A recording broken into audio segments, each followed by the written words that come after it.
Hello! In this lesson, we're going to talk about a really useful tool that helps you figure out what your schoolwork is truly asking you to do. The goal here is to help you study smarter, not just harder. So, have you ever been in this situation? You spend hours going over your notes, you've memorized all the key terms, and you really feel like you've got it down, like you're ready for the test. And then you get the test, and the questions look nothing like what you practiced. It's a really frustrating feeling, right? And it's also incredibly common.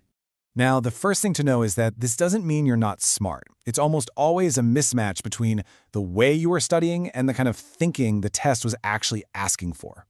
So the solution is to have a kind of map for these different kinds of thinking, and that map is called Bloom's taxonomy. Our goal today is pretty simple.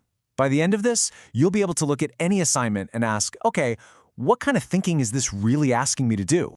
So, what is it exactly? Well, to put it simply, Bloom's taxonomy is just a way of organizing school tasks based on the kind of thinking they require. It helps us see that not all work is the same. Some tasks are pretty basic, while others need a much more complex kind of thought. It breaks down thinking into 5 main levels, kind of like a pyramid, moving from the bottom to the top. It all starts with the foundation, which is just remembering basic facts.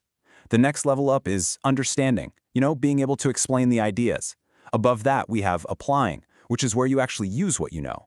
Then comes analyzing, where you start to break ideas apart. And at the very top, we have evaluating and creating, where you're asked to judge something or build something new. Okay, let's make this a bit more practical. Go ahead and open your workbook to Lesson 3.2. You should see a section called While You Watch. The first question in there asks you to define Bloom's taxonomy in your own words. So, based on what we just discussed, go ahead and try writing a simple definition now. Now, here's what's so powerful about this idea. It really changes how we see memorization. A lot of us are trained to operate at that base level, just to remember the facts. But memorizing is really just packing your toolbox. School, more and more, is asking you to actually use the tools, not just carry them around. So, the key point is this. Memorizing is necessary, but it's usually not enough. In your workbook, take a moment to answer the next question. Why is memorizing only the base layer? Think about how it gives you the facts, but those deeper assignments ask you to explain, or use, or even create with those facts. Go ahead and pause here to write down your thoughts. Now that we have the map, let's learn how to read it. This next part is all about learning to spot the real thinking demand hidden in your assignments, usually by looking for some key words. If you look in your workbook, you'll find an activity called the Thinking Demand Sort. You'll see a word bank there filled with common task words. The verbs you see in the directions for assignments and on tests.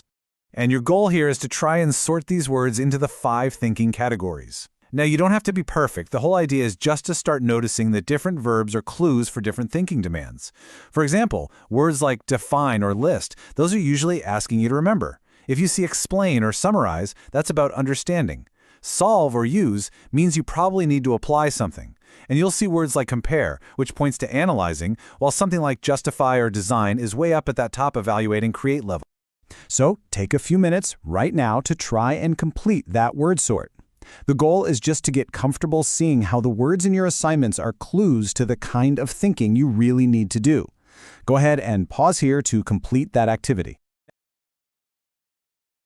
All right, so now that you can start to identify the thinking demand, let's talk about choosing the right study strategy to match it.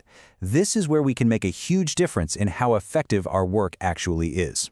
So here's that core problem we talked about right at the beginning. If an assignment asks you to analyze something, but your main study move is just to reread your notes, which is a remember level task, well, you've got a mismatch. You're basically preparing for a different kind of test than the one you're about to take. And this mismatch is often what leads to that feeling of being stuck. You might stall, where you just don't know how to start. Or you might drift, where you just keep rereading and hoping it'll finally sink in. Or maybe you go into overdrive, cramming frantically but not really understanding the material. Does any of that sound familiar? Let's make this really practical. In the Apply It section of your workbook, I want you to choose one real task you have right now. First, identify the thinking level it requires, and then be honest about the study move you've actually been using. This is just for you, to see if there's a gap there. So how do we fix this mismatch? Well, we upgrade our move. If a task requires you to understand, a great move is to try explaining it out loud to someone. If you need to apply, then you should be doing practice problems. To analyze, try comparing 2 different examples. To create, you could even try designing your own practice question. Now, this isn't about completely changing all of your habits overnight. That's not realistic. This is about making one small, intentional change. Let's call it a tiny plan. Your plan has just 2 simple steps, which you'll find in your workbook. First, just pick one of those upgrade moves that fits an assignment you actually have. And second, decide exactly when you're going to do it and for how long. And look, we are not talking about a 3-hour study marathon here. Even just 15 focused minutes of work at the right thinking level can be way more effective than hours of just rereading. So be realistic. Maybe your plan is just Tuesday after school for 15 minutes. Now, in the final reflection section of your workbook, I want you to think about this question. What is one small, manageable change you can make this week to practice studying at a higher thinking level to move beyond just memorizing? So let's just do a quick summary of what we covered. First, the big idea is to recognize that your school tasks require different levels of thinking. Second, your study move should match whatever that task's thinking level is. And third, making this change doesn't have to be overwhelming. It can start with just one small planned upgrade. So your final step for today is to finish up that lesson 3.2 page in your workbook, including your upgrade move and your tiny plan.